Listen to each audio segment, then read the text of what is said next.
Hi, everybody. I'm Jen Barnhill. I'm a columnist with military.com, and this is Military Dinner Table Conversations, the first session talking about the transition. And I'm really excited to talk with you guys today about this important conversation from the various lenses that we come into it. Just some quick ground rules saying the rules of the road for this type of conversation. We're going to start off hearing from Anna Larson, who is the guest today. She is an expert in the transition space, and she's going to share some of the things that she's been seeing. And the purpose of this is to really get what is happening right now. Like, we might have information that has been captured in the past, but the purpose of these conversations is to inform the conversation that's happening, whether it's my article directly or other people's work. It's to say what's happening right now in the transition space, or reflecting back and what you learned. So we're going to ask some poll questions during the conversation that will spark, and send us down a road. Feel free to answer it from the context that you're in right now. So, for example, if you are approaching transition, the question should be answered from that perspective. If you have already transitioned, feel free to reflect back. And everyone is eligible to answer the questions. From there, I'm hoping to ask everyone to expand on that answer. So if we are asking a question about what was something that was a difficult challenge, I would love to hear from someone who had that challenge, and then maybe someone who had a different challenge, perhaps even someone who had a success story. I want to hear from a diverse group of perspectives and not just one-sided answers. So there is no wrong, and so we're here to have a good, healthy conversation with each other and learn from each other. So come off mute or raise your hand if you want to participate. Again, reminder, if you want to change your name or come off camera, that's you're free to do that. That all said, I'm excited for this conversation. I'm going to kick it over to Anna to share a little bit about her experience and what she's seeing, and then we'll get started. Thank you, Jennifer, and thank you for having me today. Hi, everyone. I am Anna Larson. You may have seen me all over LinkedIn, like shouting from the rooftops about transition issues and military spouses specifically. It is my passion. So I'm excited to be here today to talk a little bit about it. I'm just going to start out by kind of giving you the rundown of kind of who I am and why I even care about this, right? I mean, we're done with active duty and we've moved on. Why am I still belaboring the point of transition? So first of all, I met my spouse when he was about a third of his way through his career, and he actually was in a break of service. So he was in the National Guard. He was not active duty, and I called his National Guard service his camping weekends, right? No clue what military spouse or military life meant or anything like that. When we got married, he was activated into active duty out of the reserves as a warrant officer in the Army, and he finished out his career. We did 17, almost 18 years together in active duty before he retired at 24 years of service. And that happened April of 2021, right in the middle of COVID, which was the worst transition experience I think that anyone could ever have. Just to start with. So a lot of what I have to say comes tainted in the first place because we did have that added layer of COVID on top of it. But what I've learned from speaking with military spouses around the world and in all different phases of transition is, even though I had that COVID layer, a lot of what I experienced is not new and it is not abnormal. And it is something that military spouses are seeing happening across the board, whether it's transitioning now or transitioning 10 years ago.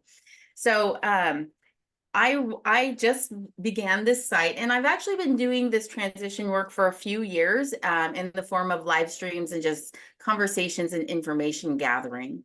And then I started MilSpouse Transitions. I launched it about just a little over a month ago. So it was a brand new little baby, just starting to grow. And my goal with that site is to offer resources and ultimately a workshop that is geared specifically for military spouses as they transition out of active duty service. And even as even after active duty service as well, because what I've discovered is that even though you transfer out of active duty service and transition out, that does not mean that you know what you're doing and you feel really comfortable with where you're at in life. And I've met more than enough military spouses to realize that then that secondary phase is not always a smooth transition, and it's not always, you don't always feel like you found your home or your community, and there's a huge loss of identity and purpose and sense of well, I mentioned community already, but that as well. So anyway, so MilSpouse Transition currently is focusing on resource gathering and then the workshop. And then I'm also a Gallup certified Clifton Strengths coach. And I love strengths because I love looking at things through the lens of what we do best. And if there's one thing that's going to get us through transition, it is what we do best and where our strengths lie. And that is kind of where I am at. So our conversation today was really just going to be kind of, what is your transition experience? Where are you at in your transition phase? And if there's answers that I can give you from the resources I've gathered, as well as the conversations I've had with so many people, because transition for me is not just the veteran. And the DoD looks at transition as being just for the service member. It is, they gear all of their resources toward them and they say, hey, military spouse, you are my +1. You're my add-on. Gather what you can from what we're giving the service member. If it's relevant, great. If it's not, too bad for you, kind of thing. And we also know, especially since we're seeing this downtick of recruitment and retention right now, we know that the family experience is a huge part of military life. And part of that is transitioning out. So right now, people are listening. And I think it's the first time ever that they've been listening to the voices of military spouses saying, what do they truly need? What do they really want? What's going to benefit that family experience and keep our service members doing the best job that they possibly can, and still providing a quality of life that would make them want to continue and even refer others to the armed forces. So that's where we're at. All right, Jennifer, did I cover everything? Yeah. I don't even know. Yes. So obviously, this conversation is open to all different types of transition. So like whether that can be, going from active duty to reserves, or I want to hear all of these different nuanced changes. So I know that we even opened this conversation up to service members. Turns out we have mostly military connected spouses or retiree spouses here, and one veteran. So thank you so much. And I'm really excited for that. But let's focus in on those particular experiences. A lot of people are active duty spouses right now. One question that I have is, what brings you here to this conversation? If anyone wants to share, I'm really interested to hear either what about this conversation has brought you in. And if you're willing to share, feel free to come off mute or raise your hand and go for it.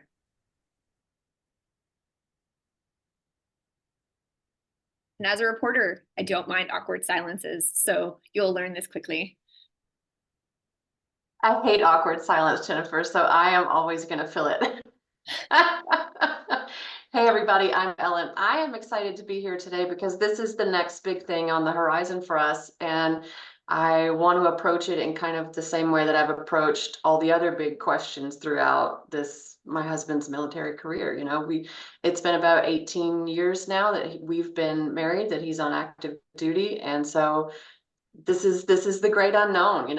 I've read, I haven't been able to attend any of the other sessions that you've done, Jennifer, but I've read about them afterwards and regretted that I couldn't make it. So I'm excited to be here today. Thank you. Anyone else want to share or have a different experience that brings you here? Anyone feel really confident about the transition? Coming from the lens of approaching. It looks like some folks have attended classes. I have a chat question in the poll right now. If anyone's willing to share their experience there, that, kind of speaks to what Anna started off this conversation about of, sometimes a lot of these classes are not necessarily designed with the spouses in mind, but some of them are. TAP 2 is designed that way. I would love to hear from someone who has attended about their experience, if they don't mind sharing. Jennifer, I have been following you for a long time, same with Anna, and I appreciate everything that you're doing for our community. It's just amazing. So I'm a little long in the tooth. I retired from the Navy 14 years ago. Let me tell you this. We have jumped leaps and bounds with the transition assistance, with resources, with a voice, and using we when we're talking instead of my husband's or my wife's career. It's we, it's a team. I have seen that exponentially grow, and it's been so comforting, so rewarding to see how we're all handling that and how leadership is embracing it as well. So a little bit about my transition. One, as I went through a 1-week TAP program, I was called out numerous times to respond to this, respond to that, missed guest speakers, missed information. And when I look back over the week, I'm like, I may have gotten 2.5, 3 days if you put it all together. And that was it, bon voyage. And, you know, being a resourceful HR officer, I was like, no, I'm going to research myself and help myself, because that's what we do. What I love now is you get 2 opportunities to attend a transition assistance program. And if you're lucky enough and you have a good explanation, you can go 3 times. That was unheard of. I think that's amazing. And then I also love how you take the military spouse with you to the TAP. That was unheard of as well. So I love how we're improving, if I may. And being dual, you know, I'm an active Army spouse right now. I love how it's become such a team effort. And I think that is because we're also looking at it as a team effort from a military spouse perspective. I don't know that we always did that. It was always about their career and what they were doing. But now I feel like it's really synergized nicely. And of course, I could go on with different scenarios and testimonials, but I just felt I really needed to add that. And yes, we have a ways to go, but we've come so far. Awesome. Well, so I throughout this conversation, I want to hear from different perspectives. So so Heather, a question, I guess a follow-up question for you is, how far back did you attend transition? Because I think that I want to understand like the growth over time. So like when you were transitioning, it maybe happened a while back, but have you attended a class or worked with anyone who is going through things now? I know that there's the formation of these programs is happening with the spouses in mind. I would love to hear from people who kind of have experienced that, who didn't necessarily have the history that you have of like where we've come from, right? So like they might just see it today and then have an impression about it just from that, you know, new impression coming in. So when did you attend a transition class? If you don't mind me asking. Not trying to like call out any ages or anything like that. I just want to see how the program has developed over time. Yeah, well, I already admitted that I attended a transition assistance program 14 years ago. Okay, sorry. Okay. However, I've attended numerous transition assistance program classes over probably the last 6 or 7 years, because now I'm in talent acquisition with a mid-sized company that does DoD contracting. And what's great about that is transitioning service members and their military spouses who have clearances. It's a really natural transition to DoD work.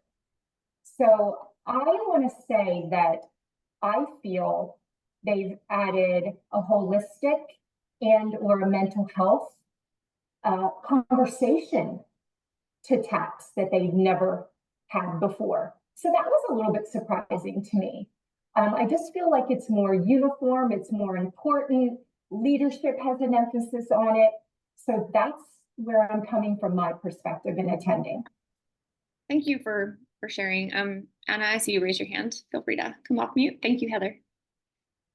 Yeah, so I just wanted to say, just literally 2 days ago, I had a conversation with one of our TAP specialists in the Navy, Tyrone Hewitt, which you may recognize that name as well. And our conversation is TAP for military spouses? And we talked about what TAP includes and what the military spouse experience should be as far as that goes, as well as what the veteran experience should be as far as TAP goes. Because a lot of times what you find is your veteran is going so quickly, your service member is moving so quickly through their checklist of must-dos that TAP becomes a checkoff mark and not an opportunity for learning for them. And so for military spouses in particular, if you can attend TAP, please do. It is not always available at every base. It is always and probably will always be space available for military spouses. If they have room for you, then you can come, and often you don't even know if there's room until you show up that day, right? Like there's no like way to register and say I'm coming. That's not really kind of what happens. And then depending on who the provider of that class is, really is going to determine a lot of what your experience during that class looks like. However, there is now TAP available online, and they do cover things like the financial readiness and the mental wellness, health and wellness. And that is even new from when we transitioned in 2021. That was not available. I got sent a spreadsheet and it was a 5-year budget plan. And I asked my service member, my veteran, I said, did you do this 5-year financial budget plan? He's like, if they told me I was supposed to, I did. And I'm like, how did you make a 5-year budget plan without ever talking to me about it? Like, how did that work? He's like, listen, I just did it to get it done. It wasn't a learning opportunity for him. And I think that has been a massive shift. They are really trying to make this more of a truly a growth opportunity, as opposed to just let's check them off and get them out as fast as we possibly can. Thank you, Anna, for sharing. Back to kind of asking if anyone else who either has attended or has not yet attended, does anyone have a different experience that they'd like to share? Maybe even how accessible it feels, because I think that's, kind of speaking to, Heather, if you went through it as a service member, you knew that it was there, but for the military spouse who didn't have that insight, how do we know about it? It kind of seems like we might be reliant upon the service member. And given the makeup of this conversation, the group here, who everyone said that they're pretty familiar with this community, you're in the know. And so I would love to hear from anyone else who has a different experience. Am I good? I don't want to like cut anybody off. I have no spatial or time awareness. Nope, you're good. Megan. Okay, cool. And Tracy after. Thank you. Yeah. So I was really looking forward to today. I was hoping it would fit in my schedule because my schedule is bonk. And so I was like really, really, really excited that this worked out. I can't wait to hear everybody's perspectives. But one of the things that has been, the main focal point of discussion in our house, there's this narrative, I think, that we all kind of tell ourselves in the beginning when we all become a military spouse and what we think the journey will be like. And, the first 5 years, we talk about it using language like it's an adventure. And then by 10, you're kind of like a hardened criminal. And you're like, oh my gosh, like the government is sending us to another institutional prison. I mean, installation. I'm sorry. Yes. No, I'm excited. I'm excited about this. An adventure. Yes. An adventure. Let's sell this to the kids as an adventure again. But by 15 years, it seems like I was kind of getting to the point where like the bandwidth to be excited about some of this stuff had just died. And it's like, I don't know if I've got the bandwidth to do the thing where I get plugged in, I volunteer forever until I can get connected in a new installation and try and find the new baseline. And then simultaneously, for us specifically, my dad's generation of the Air Force was like, you do your 20, which is a piece of cake, piece of pie. And then you get your second job and you get out and you've got 2 retirements and a Mercedes and a paid off house, and it's going to be great. Like that's the plan, fam. It's just do your 20 years, work towards your ceremony, get a barbecue, and there's a normal life on the other side. I'm finding that is in fact false. That is a false narrative. That is not real. my husband doesn't want a retirement ceremony because the military in the last 10 years has been so absolutely crippling for our family that having a ceremony feels kind of inauthentic, which is, I have mixed feelings about that one.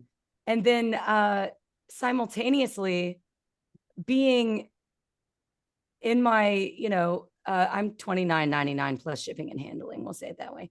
But being this close to retirement, the joke around here right now is it feels a real E1 in here.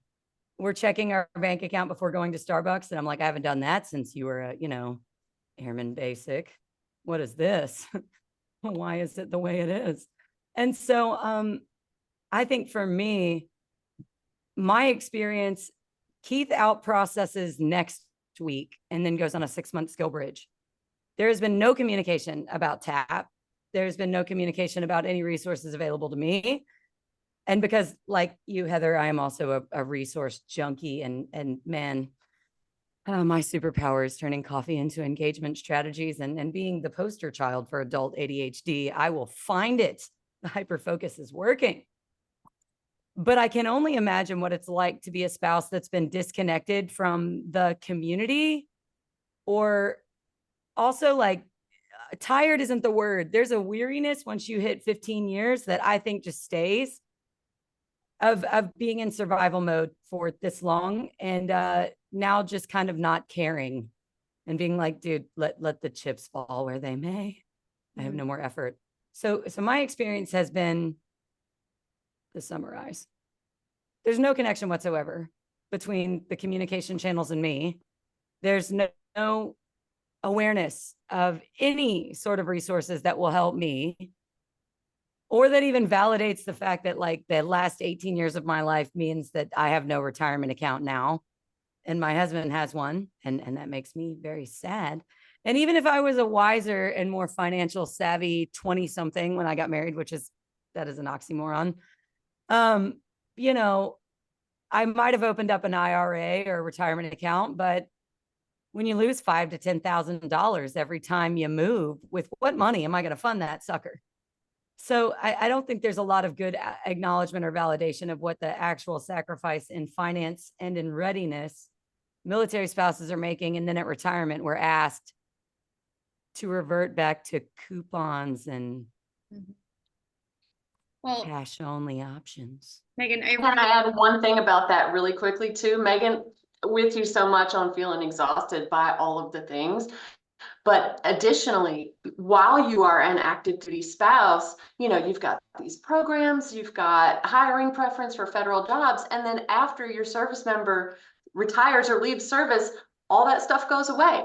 So you don't have even the same opportunities that you had to try to build a career after they get out. And so it's just one more challenge.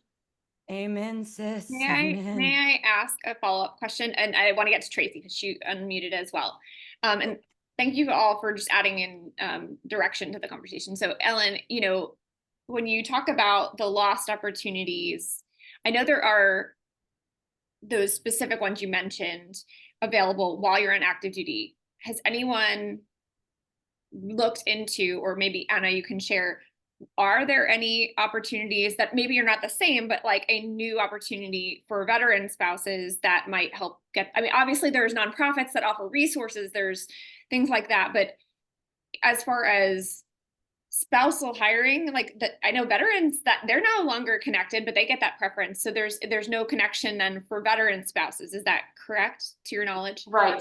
So that has kind of been my area of specialty over the last few years. And there are still programs that veteran spouses can take part in, but that's not for federal jobs. These are all kind of, as far as I know, they're all out. You have to go and find them. They're independent organizations.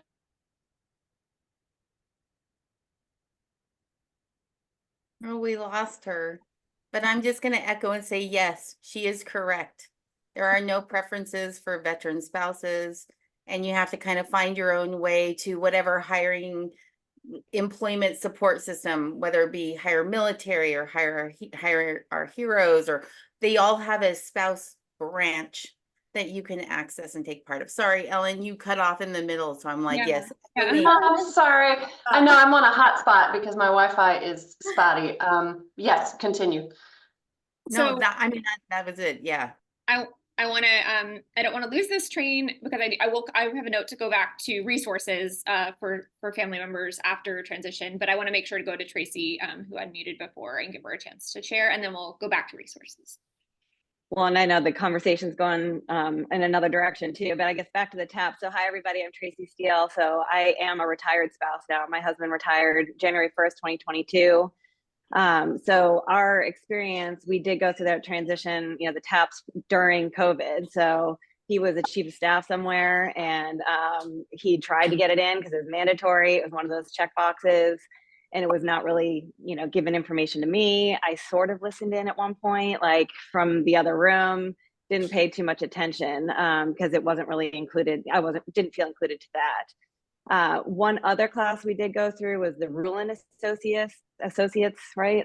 That they came in. My husband just walked in the door from walking the dog. That's the retired life. And I got my Padres jersey on. We're going to opening day today. So there is great life on the other side. And to the other point too, I'm more of a positive lens. I'm a positive person. So hopefully I can provide that light to you all as well into this conversation. But we did go through that Ruling Associates, and that was a separate class, really focused on the service members. They invite the spouses. I went one day, I felt like I could teach, and this is even before what I was doing here now, but it wasn't as super helpful for me. I will say now, I work with Hiring Our Heroes. I help with military spouse employment through fellowships and all the resources there.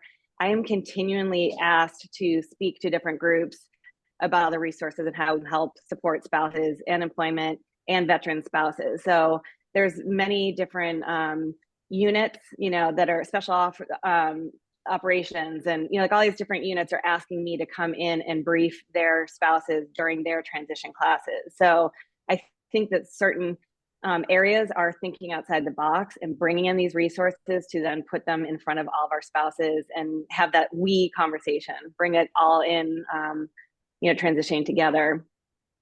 And in my story too, I think what Anne had touched on it before. Anna said, you know, it was my sense of belonging being a military spouse.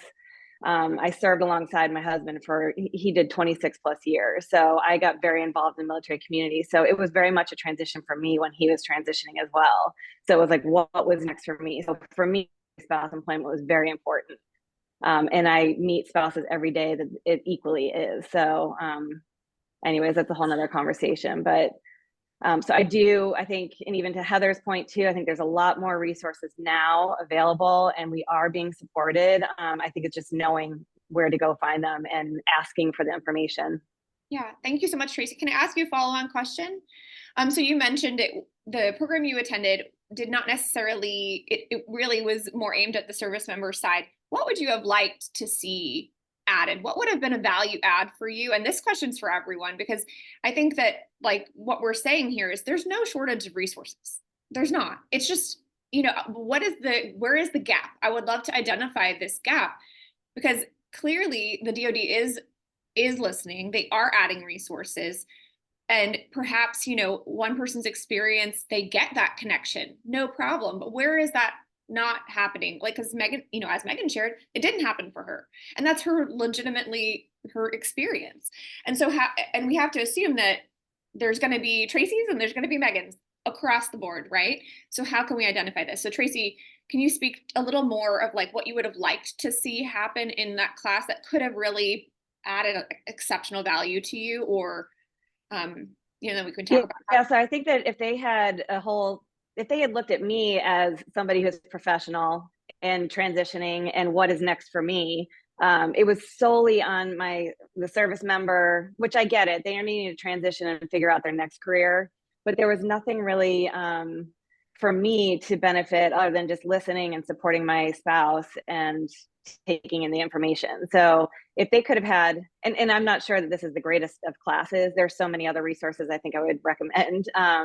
But it would have been helpful to have me going through the same exercises, coming up with, you know, my elevator pitch, my resume, you know, where I should be looking for, all the career support that he got. I would have enjoyed that as well.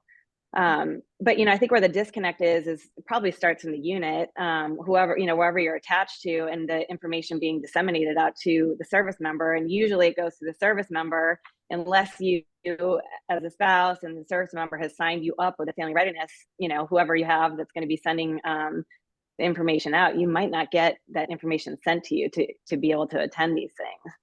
So it really depends on how active you are in the community, I think, to get the information.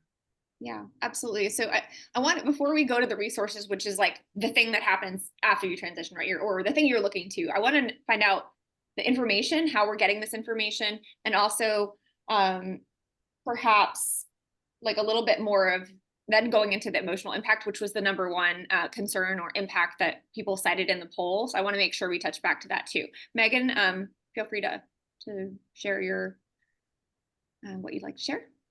Oh, I was gonna say, Tracy, I attended the Rulin seminar this week. Yesterday was my last day. So I attended all 3 days with my spouse, who's the active duty.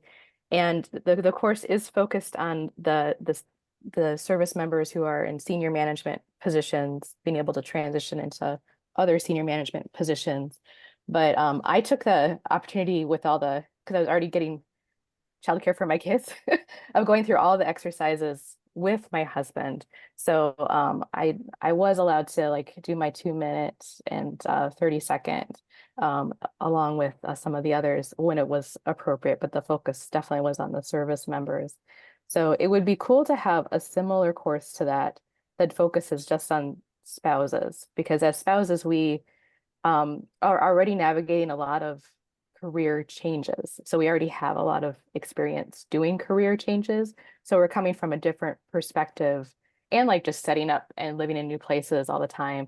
So we're kind of coming at it from a different perspective than our spouses who are have basically been employed by the same organization for 20 plus years or however long it's been. So I just wanted to, I'm still learning. I have so much to learn. Like I did the online there's a Navy online transition spouse class, which I downloaded a lot of materials that I have to work through a lot of the information in the PDFs. I haven't done the TAP class yet. Thank you so much for sharing. I really, it has struck me what you just shared. It really highlights the fact that you're exactly right. Like military spouses are used to transitioning. We're actually exceptional at it. And so it's interesting that we should be teaching this class. No, I'm just kidding. But thank you for sharing that, Megan. Kelly. I don't have anything practical to add. I have very philosophical overlays that I just would like to interject in the conversation. Hey, y'all, Kelly here. We hit 20 years in January. Not really sure what's next. Yeah, I don't know. But, this spring holds a lot of answers, and then we'll see, right? So I could be thrust into this much sooner than expected.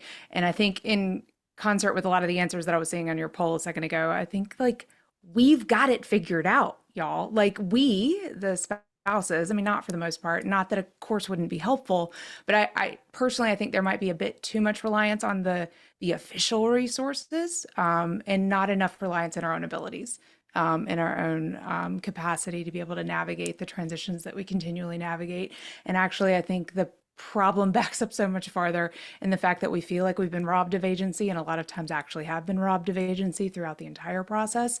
Had we been allowed and given and empowered to be able to sort of navigate big life changes as a piece of the equation and not, and like Jen, like you say, an appendage of the equation, then I think that this era, this phase wouldn't be so scary. Like I'm mostly concerned about what my service member is going to be able to get through, get over, accomplish. And I actually think that I may have more purview on the assets and the resources that are available to him through the work that I do in the community, not a part of my partnership with him. It's just my own personal involvement. That's it. Just wanted to drop a nugget. Love you all. So excited to see everybody in person. Can I totally jump in and piggyback off that too? So thanks.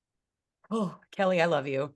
I don't want to take up too much time. Just to add, the conversation that we're having in our house right now is all about like, one, honoring the work.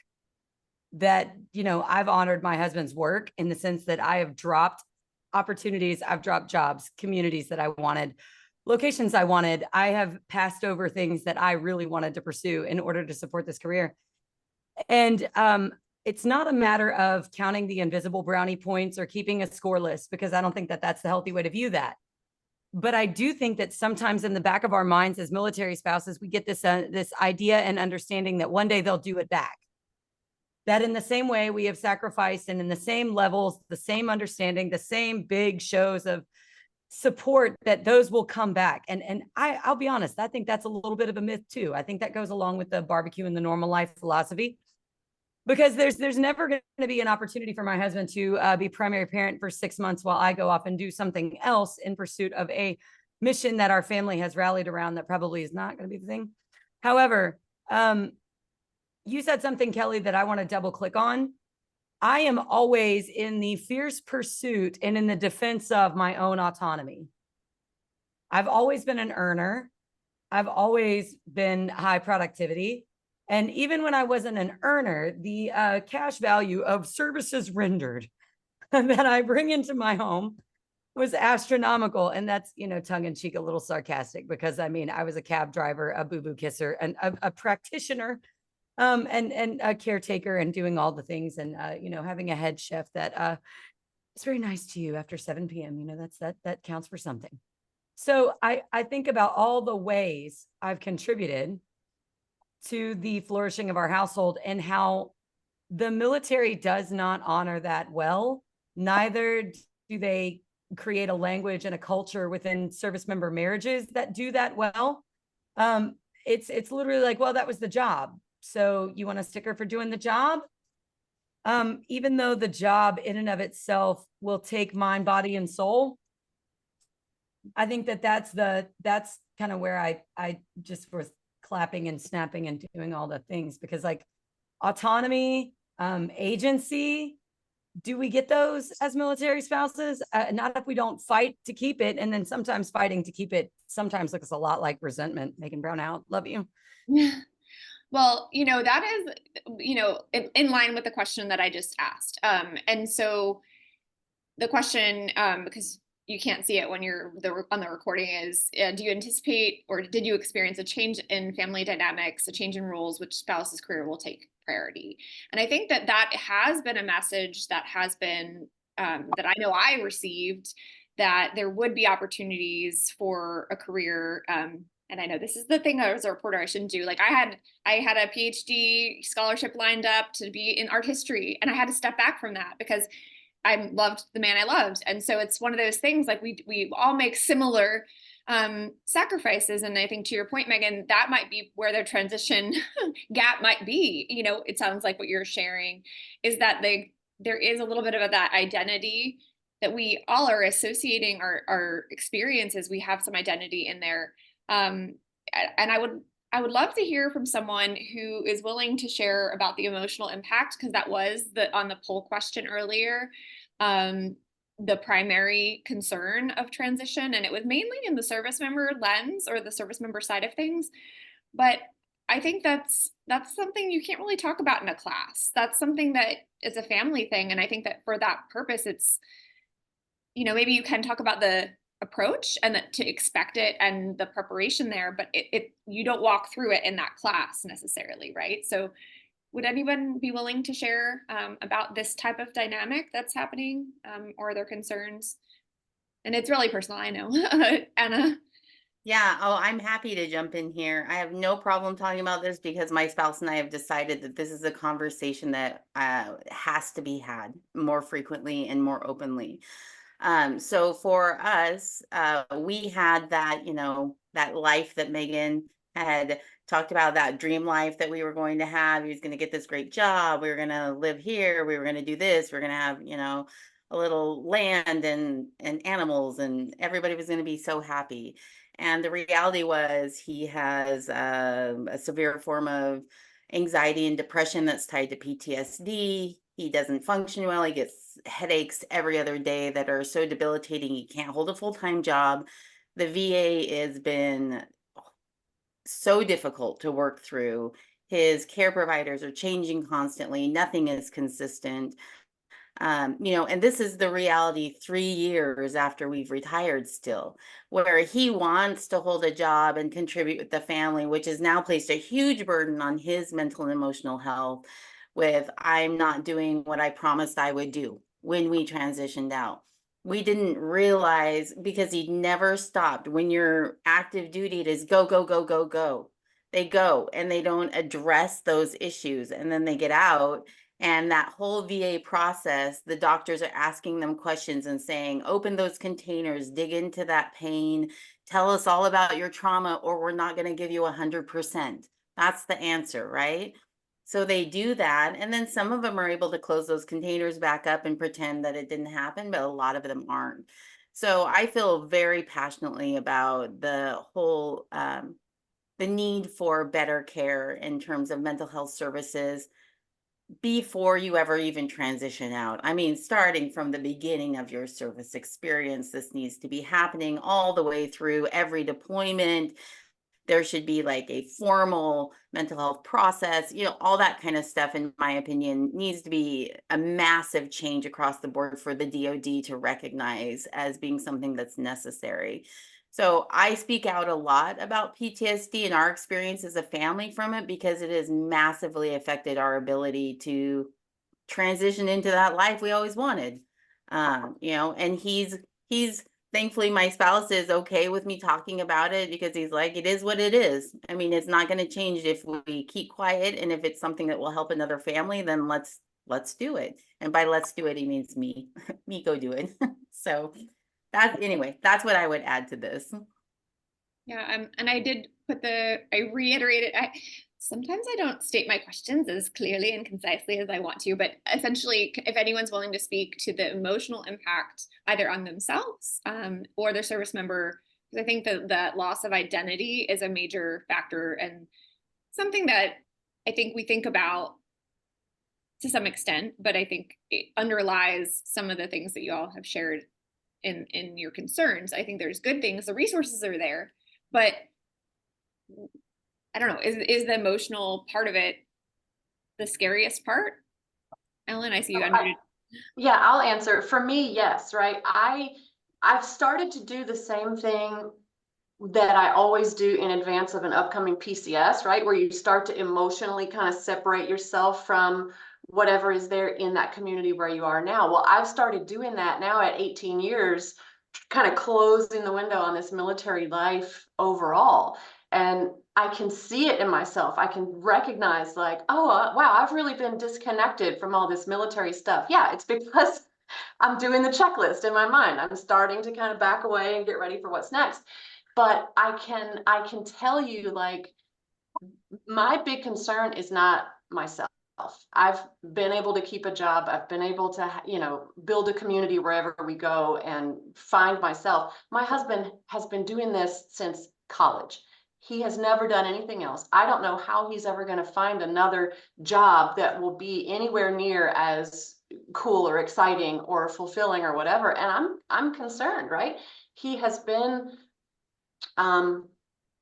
stable. I don't want to make it seem like he's had any ongoing weird concerns. He hasn't. This has been a normal kind of stable experience for him, but like, how is he ever going to find anything after this that's going to fit, that's going to feel right, that's going to feel like him?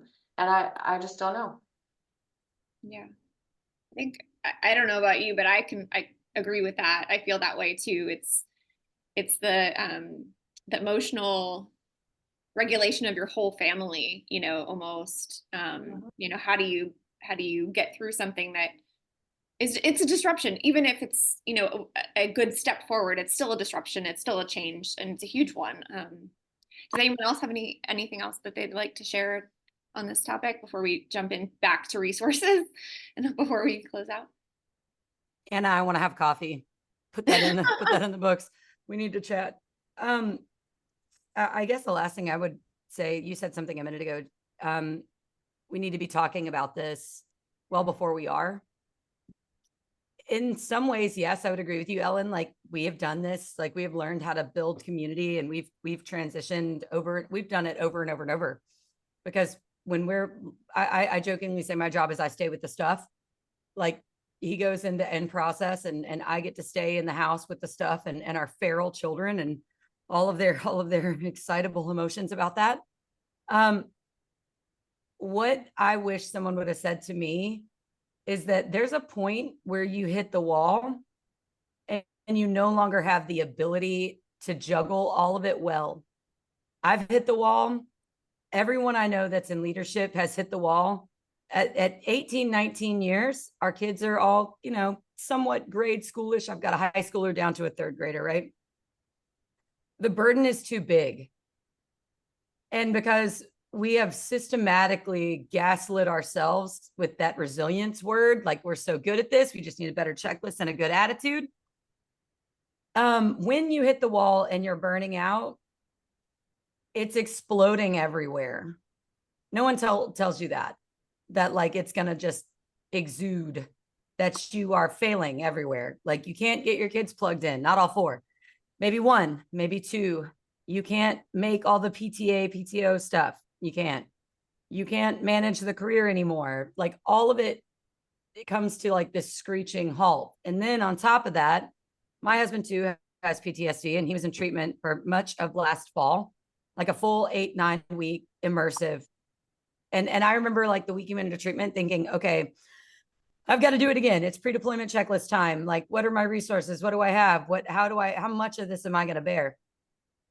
And integrating that into like 2 lives back into one bank account, like that's a vibe, y'all. There just comes a point where we have not asked ourselves what we need. We do not know how to ask for help. We do not know how to ask for the help we need, even if we could ask for help.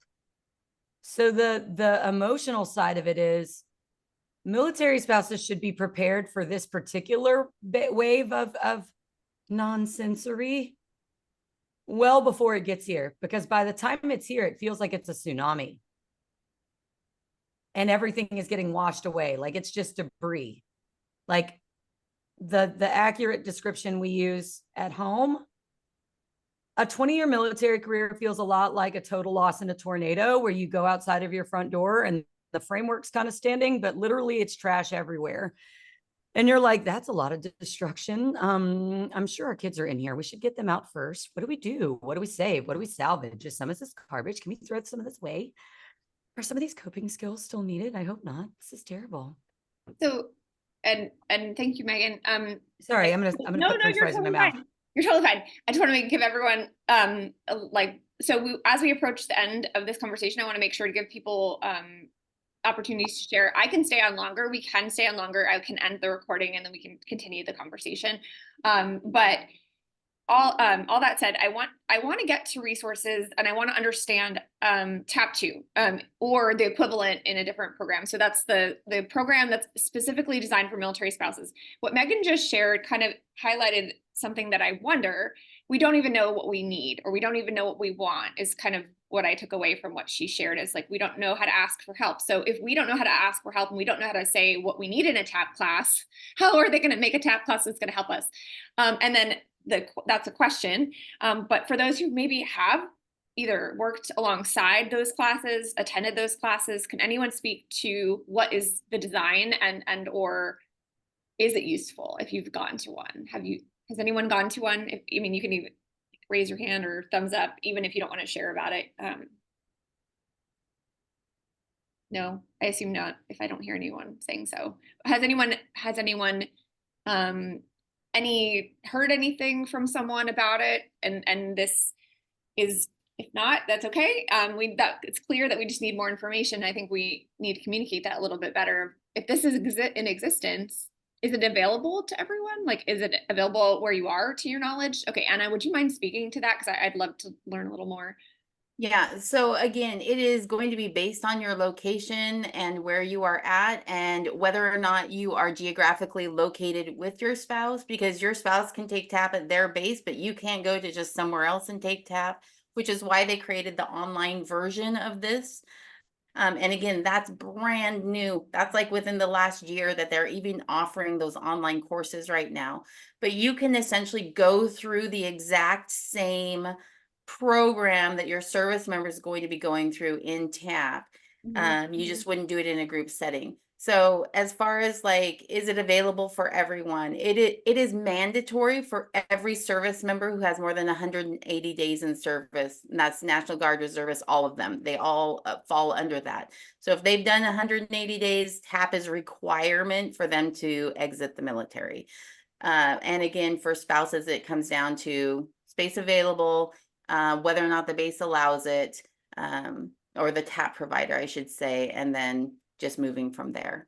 Yeah, and then the online resources. I Yeah. specifically was asking though about, there's a program that's called TAP2, and it is specific to military spouses. Ellen, I see you're off mute. Or do you have something to share? I was just going to say thank you for sharing that, because we are in a location where I can't access that. It would require a TDY to another country. So that's my only option. Thank you. Okay. So all that said, I want to give, Tracy, I saw you had almost unmuted before. Did you want to add something? I know we've hopped around since you unmuted before. So if you don't, if you didn't want to share, I want to give you the opportunity. I know, I can't remember what I was going to say. But, you know, just with the TAPS thing, I think things that would be really helpful is if there could be like a checklist of the things that we spouses really need to know. You know, like one thing was, you know, somebody touched on it about their pension. So, you know, I assumed, you know, I had a 9-year pay gap, so I was not earning an income. I probably gave up $1 million by not working for 9 years. And so I was okay with it because that was what our family needed. And we lived overseas and we moved to some great places. But I assumed that, you know, if something happens after retirement, that his money comes to me, I'm going to be okay. And I literally, that was one of the mind-blowing things that I learned at the very end, was that we had to pay, I think we would pay $600 a month in insurance so that I can get, I think, 50% of his 60% or whatever, just so that I could be secure. We're past the 2-year mark. We've gotten life insurance plans now. We're going to, you know, do away with that plan. But that was like mind blowing to me. I'm like, oh my God, I didn't have that earning potential for that amount of time to have my own savings to be secure. So I wish I'd have paid attention to that or knew about that. You know, I think that was one of the main things. And then in health insurance, because the things that he listened to, he missed deadlines. Had I been a part of those classes, we would not have had any lapse in our dental, that type of thing. But so it is important for us to pay attention. Thank you. I'm going to put some things in the chat and some resources. I know we're going, Anna, I'm sure she has a list of resources. Anyone who has resources that they've used or recommend, feel free to shoot me an email. And then I can include that in the summary of the conversation.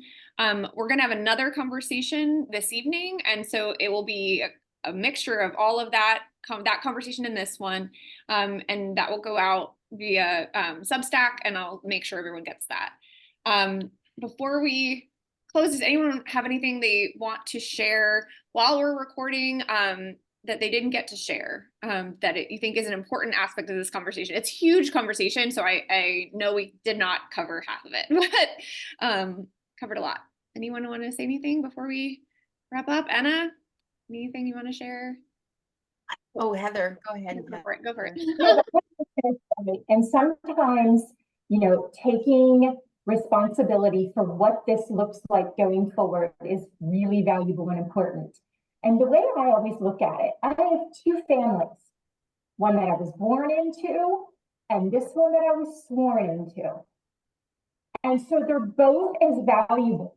So if I'm doing something really valuable and important for my family, my biological family, I want to do it for this family too. So I think keeping platforms like this, Jennifer, and all of your experience and bringing them to these types of events is key, and getting it all out there. I applaud all of you for sharing so graciously and in the raw today.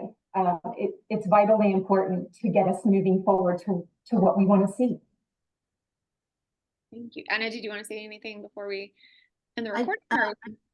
Yeah, I just want to just say thank you for everyone's thoughts on transition. I mean, like I started out with saying, this is my passion.